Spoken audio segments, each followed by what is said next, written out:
Қараңғы бөлменің бір бұрышында бүрісіп жылап отырған Бануды ешкім басынан сипап, жылы сөздер айтып жұбатпады. Даңғарадай іші жиһазға толы, керемет үйді жылу жүйесі жылытып тұрғанымен, Банудың жанын жылытатын ешкім жоқ. Кезінде шат күлкі кетпеген бұл бөлмелер үнсіздікке толы. Осыдан 2 ай бұрын Банудың әке-шешесі көрші ауылдағы ағайынның тойына барған еді. Жолда көлік апатына ұшырап, екеуі бірдей көз жұмды. Бану бұл отбасының жалғыз қызы еді. Енді отбасының жалғыз мүшесі болды. Қайғылы қазадан кейін 2 ай өтсе де, Банудың көзі құрғамады. Тым болмаса, жақын тартып араласатын туыстары да жоқ. Бану 11 сыныпты биыл бітіреді. Өзі ай десе аузы, күн десе көзі, талшыбықтай қасы көзі қиылған қазақтың қара домалақ сұлу қызы. Мектепте жігіттер қызыға, қыздар қызғана қарайды. Қолынан өнер тамған киім пішу, тоқма тоқуды анасынан меңгерген. Анасы екеуі тіккен киімдерін тіпті таласып сатып алып жататын еді ауылдастары. Өлінің артынан өлмек жоқ емес пе? Келесі күні таңертең Бану өз-өзіне келіп, болашаққа жоспары жайлы ойланды. Көрші ауылда ағайын туыстары қызды жалғыз қалдырмаймыз, өз үйінен тұруға шақырды. Бану келісе кетті. Үйін құлтап, сатылады деген тақташа ілді. Керек жарағын алған ол бірден автобусқа қарай тартты. Әкесінің ағайынды інісі Мұрат аға өте ақкөңіл кісі екен. Банудың қалын сұрап, жұбатып, жақын тартып жатыр. Ал жеңгесі Сая іші тар, қызғаншақ адам екені бірден білініп тұр. Банудың сәлемін алмастан, ала көзбен бір атып, жақтырмаған даусымен шайға шақырды. Мұрат пен Саяның 2 баласы бар. Үлкені 5 сыныпта, кішісі 2 сыныпта оқиды. Бану жеңгесінің мінезінен сескеніп, өзі қысылып, сасып қалды. Бірақ Мұрат ағаның жылы шырайы көріп, жаны қайта жай тапқандай болды. Осылай күндер өтіп жатты. Жаңа мектепке орнығып, достарына да үйренсе бастаған Бану, кішкене болса да қайғы мұңнан ажырағандай болды. Күнделікті үйдің жұмысын Сая Банудың мойнына артып қойды. Сабақтан келе сала, Бану осы үйдің отымен кіріп, күлімен шығатын болды. Саяның балаларының кірін жуып, сабақтарына көмектеседі. Осының кесірінен сабақ үлгерімі де нашарлап кеткен. Кешке дейін жұмыстан қолы босамайды. Кешкісін шам жақса ақша кетеді деп Сая айғай салады. Бір үйдің еркесі Бануды жеңгесінің мұндай қылықтары қатты қиналдырды. Бірақ Мұраттың көңілін түсірмеуге тырысқан Бану бәріне көнді.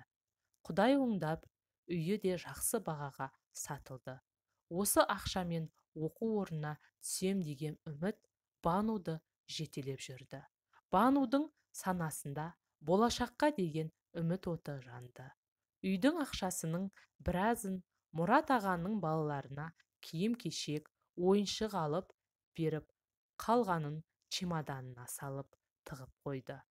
Түн жарымда Саяның айқайы естілді. Ұры түсті, ұстаңдар деген дауысты естіген Бану жүгіріп шықты. Сая жерде Банудың чемоданын ұстап отыр екен. Банудың бар арманы, үмітінің соңғы жібі үзілгендей болып, жерге отыра кетті. Көзінен тамған жастары бірінен соң бірі үзіліп жатты. Ешқандай ұры келмегені айдан анық еді. Саяның қолығы тағы да жүзеге асып кетті. Әттең қолмен ұстамаған соң, оны айыптауға ешқандай дәлелі жоқтығын, ешқандай дәрмені жоқтығын сезінді. Сиырының ақшасы, үйінің ақшасы, арманы, үміті, сенімі бәрі көкке ұшты. Тек бір апта өтпей жатып, Саяның кредитке деп алған қымбат жиһаздары, кредитке деп алған қымбат тоны, қымбат етігі соның дәлелі еді. Мектеп біткен соң Бану ойланбастан қаладағы Сара деген бұрын бірге оқыған құрбысына қоңырау шалды. Қалаға жақын күндері баратынын ескертті. Сара да құрбысының келуін күтіп жүрген еді.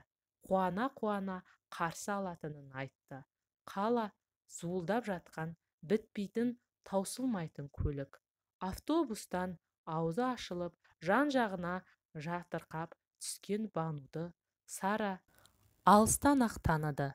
Тек Сараны тану мүмкін емес еді. Шашын сарыға бояп, қысқа белдемшесін желбіреп, биік өкше туфлиін анық-анық басып келе жатқан қызды Бану бірден танымады. Жақындап келгенде ғана көрген ол мойнынан құшақтай алып жылап жіберді. Сара әке-шешесіне көңіл айтып, жолдың жиегінде тұрған көлікке меңзеді. Құрбысының көлік айдағанына тамсанған Бану шын жүректен қуанды. Екеуі Сараның пәтеріне келіп, 3-4 сағат сырласты.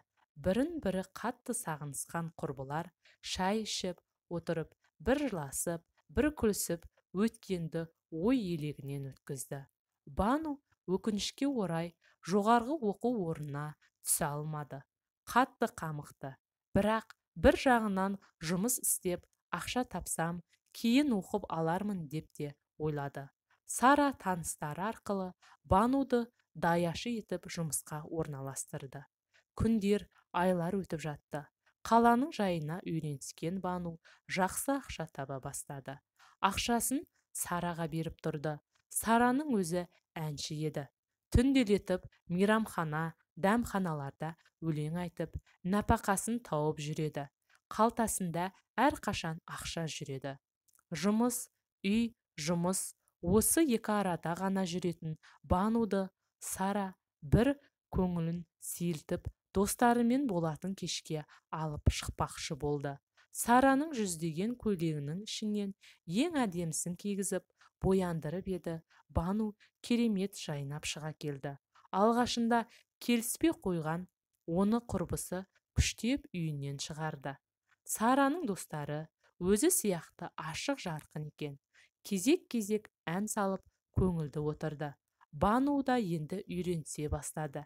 Әшейінде аузы жаппас Нұрлан бұл жолы бәрін таң қалдырды. Аузына сөз түспей қысылып отырды.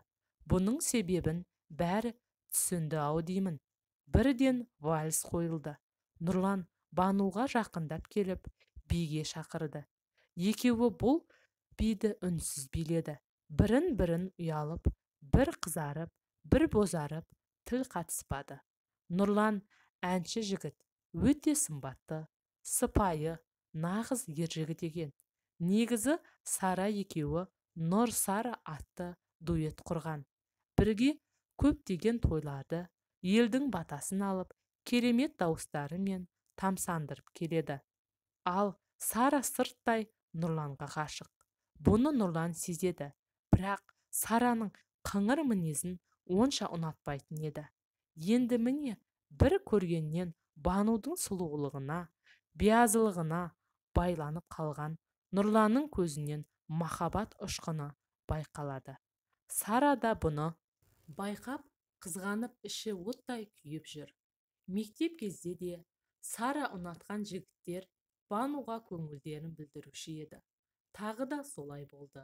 Бану да білдірмегенімен Нұрланды бірден ұнатып қалды. Кеш біткен соң Сара мен Бануды Нұрлан шығарып салды. Сараның Бануға деген көңілі суып кетті. Бұрынғы қайрымды Сара енді жоқ. Киімін қызғанып, болмашы нәрсеге сөйлеп, қабақ шытатынды шығарды.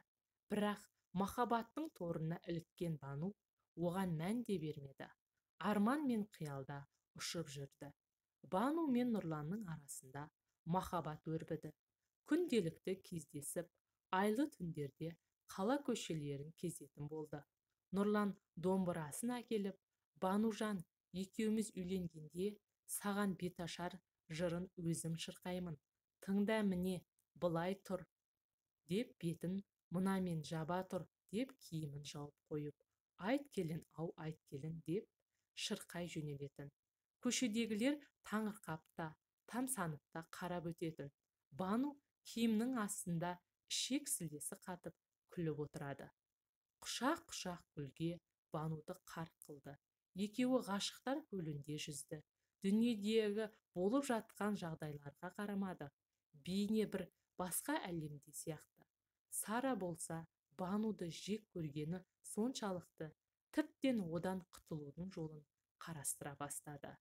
8 наурыз еді. Нұрлан Бануды кешкі 8-де орталық паркке шақырды. Өкінішке орай, қаланы білмейтін Бану Сарадан көмек сұрады. Осыны пайдаланған Сара ойланбастан басқа парктың мекен жайын сызып берді. Әдемі киініп, дайындалып, Бану кездесуге шықты. Саябаққа келген Бану кіреберіс есікте ұзақ күтіп қалды.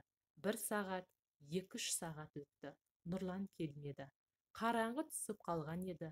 Ал Сара бұл кезде Нұрланға телефон шалып, Банудың басқа жігітпен кетіп қалғанын, оған сатқындық жасағанын айтты. Нұрланның қызғаныштан көзі қарауытып, естігенінің бәрін шын көріп тұрды. Бану қатты тоңып, көзінен жасы тамшылап, подъезге жақындап келе жатты. Нұрланға ашуланып, бір жағынан бір нәрсеге ұшырап қалды ма деген де ой көңілінен кетпеді. Кенет бұрылыстан шамын жақпай ұшып шыққан көлік оны қақты да кетті. Көзін ашса, палатада жатыр екен. Жанымда медбикеден басқа ешкім жоқ. Аяқтары қатты ауырып тұр. Жай басын көтеріп қарап еді, есінен танып қала жаздады. 2 аяғын тізеден төмен кесіп тастапты. Бар даусымен айғайлап жылай бастап еді. Медбике құшақтап жұбатты. Қайтсын, жанында демеу болар ешкім жоқ. Медбикенің аяныш сезімі еріксіз қызды құшақтап, жылы сөздер айтқызды. Аспан жерге түскендей, бүкіл әлем одан теріс айналғандай еді. 1 апта жатты.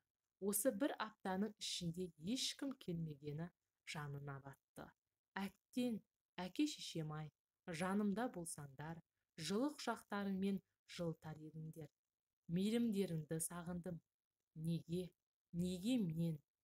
Бір кезде медбике сүйінші сұрағандай, Бану, жігітіңіз кеп тұр деді.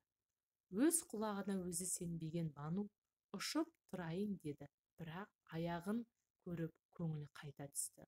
Палатаға кірген Нұрлан Банудың жанына ақырын жайғасты. Бану қуанып, қолынан ұстайын деп еді. Нұрлан қолын тарта қойды да, қалайсың деді. Өзің көріп тұрсың ғой, деп Бану жылап жіберді. Кешір Бану, мен қоштасуға келдім, деген Нұрланның сөздері жығылғанға жұдырық болды. Кішкене болса да жанына жұбаныш іздеген Банудың жүрегі қақ айырылды. Нұрланның соншалықты қатыгез екені ойы түгілі түсіне кірмеген еді. Кешір, ата-анама сау келін керек қой. Сен де мені түсінші деді. Бану үн қатпады. Терезеге тесіліп қарап жатты. Көзінің жасын сүртті де, кете бер, бақытты бол, деп нақ-нақ жауап берді. Осыны күткендей Нұрлан тұрды да шығып кетті. Бану бұдан соң жыламады. Қайта мұндай сатқыннан дер кезінде құтылғаным тәуба деді. 2 аптадан соң дәрігерлер қыздың жағдайын біліп, мүгедектер арбасын тауып берді. Ауруханадан арбамен шыққан қыз бірден Сараның үйіне тартты. Сара есігін ашты да, ренжіме Бану, мына киімдерің, менімен бірге тұра алмайсың. Саған бір адам қарау керек қой, деді кемсітіп. Бану Сарадан осыны күткен еді. Себебі оны Сараның көлігі қаққанын сезген. Киімдерінің арасынан тек керектілерін теріп алайын, көтере алмаспын деп ойлаған Бану киімдерін ақтарып отырып, анасы екеуі тіккен көйлектерді көріп, көңілі босап кетті. Бар ішіндегі жиналған қайғысын көйлекті бетіне басып отырып, жылап шығарып алды. Бұны көріп тұрған Сара еш аяушылық танытпады. Қайта Нұрланға қолы жететінін сезіп қуанып тұр. Тіккен киімдерін Бану орталық базардың алдына жайып қойды. Мүмкін мүгедек тіккен көйлектерді біреу аяп сатып алатын шығар деп ойлады. Негізі осы отырысына өзі қатты қынжылды. Киімдеріне мән беріп жатқан ешкім жоқ. Бірақ сұлу қыздың бұл отырысы көбісінің көңілін жабырқатты. Кеш те батып қалған. Қалтасындағы азын аулақ тиынға жақын жерден барып ыстығынан алып келейін деп, арбасының дөңгелегін айналдырып кетті. Нанын алып келе жатып еді, оның киімдеріне бір өте сымбатты, қымбат киінген үлкен келіншек тамсана қарап тұрғанын байқады. Жанына ұшып келіп, апай, бірдеңе іздедіңіз ба, ұнады ма, деп алғашқы жақындаған адамына қуанып кетті. Бұл дүниелерді кім тікті, кім тоқыды, деді. Мынаны мамам, мынаны мен, деп мақтаныш сезіммен көрсетіп жатыр еді. Майра сүйсініп, менің салоныма жұмыс істейсің ба, деді. Алланың өзі жіберген бір мүмкіндік екенін түсінген Бану қуанып кетті. Салоны керемет екен, іші үлкен. Майраның қол астында 6 қыз жұмыс істейді екен. Тек байлар киінетін салон шамасы. Бану бірден тігілген, пішілген киімдерді қызықтап кетті. Майра Бануға таза киім беріп, қызды жөніне келтірді. Бірден жалақысын келісіп алды. Бірақ қазір Бану жалақыны ойлап тұрған жоқ. Қалай базарда түнеймін деген қорқыныштан құтылғанына қуанып отыр. Майра өте ақкөңіл, қайырымды келіншек. Жалғыз ұлы бар. Ол шетелде дәрігер болып жұмыс істейді екен. Бануды қызындай көріп кетті. Банудың да қолынан өнер тамып тұр, емес пе? Оның тіккен бұйымдарына сұраныс та артып, Майраның ісі оңға басты. Майра ұлы Сәбитті әуежайдан күтіп алды. Жолай болған оқиғаларды Бану жайлы бәрін айтып берді. Келе сала Сәбит Банумен танысуға асықты. Себебі өзі дәрігер болған соң әрқашан қол ұшын беруге асығып тұратын. Банудың сұлулығына тәнті болған Сәбит бірден шетелдегі қызметтестеріне хабарласып, Бануға протез аяқ салдыруға келісті. Бұндай мейірімділікті бұрын соңды көрмеген Бану бұл кісілерге шексіз риза еді. Бір айдан соң Бану мен Сәбит Израильге ұшты. Ол жақта 3 апта болып, қайта Қазақстанға аяқтан еш айырмашылығы көрінбейтін, білінбейтін жасанды аяқпен қайтқан Бану бақытты еді. Бір-біріне бауыр басып қалған екеуі қалай ұнатып қалғандарын да байқамай қалды. Сондықтан Сәбит Бануға үйленуге ұсыныс жасады да, ол ойланбастан келісті. Тойға да аз күн қалды. Тамада таңдап отырған Бану газет бетіндегі Сара мен Нұрланның суреттерін көзі шалып қалды. Сәбиттің оның еркелігін көтеретінін білген Бану тойымызға 2 тамада жалдайықшы деп өтінді. Сәбит Банудың айтқанын етпейтін. Бану Сара мен Нұрланды да тағы бір той да басталды. Керемет көліктен, өзі тіккен керемет көйлегімен түскен Бану шын бақытты еді. Мейрамханаға кірерде бетін фатамен жауып алды. Фатаның арғы жағында Нұрлан қолына домбырасын ұстап дайын тұр екен. Жанына келген Банудың бетін ашуға құлшынып, айт келін-ау, айт келін деп сайрай жөнелді.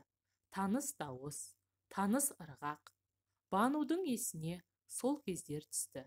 Бірақ өкініш жоқ. Ол жай ғана мағынасыз естеліктер еді. Осы отырған ағайынға бір сәлемдеп шабыты тасып, Нұрлан домбыра мен фатаны көтерді.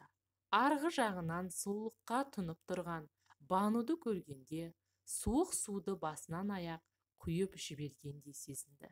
Өкініш өзегін өртеп, бозарып, қатты қынжылды. Сара да құрбысының қандай дәрежеге жеткенін байқап, аузы ашылып тұрып қалды. Оның қолынан жұлқып ұстаған Нұрлан киініп сыртқа шығып кетті. Ол кезде Сәбит пен Бану бақыт вальсында айналып жатқан еді. Дүние кезек, бәрі өткінші, тек үмітіңді үзбесең болғаны.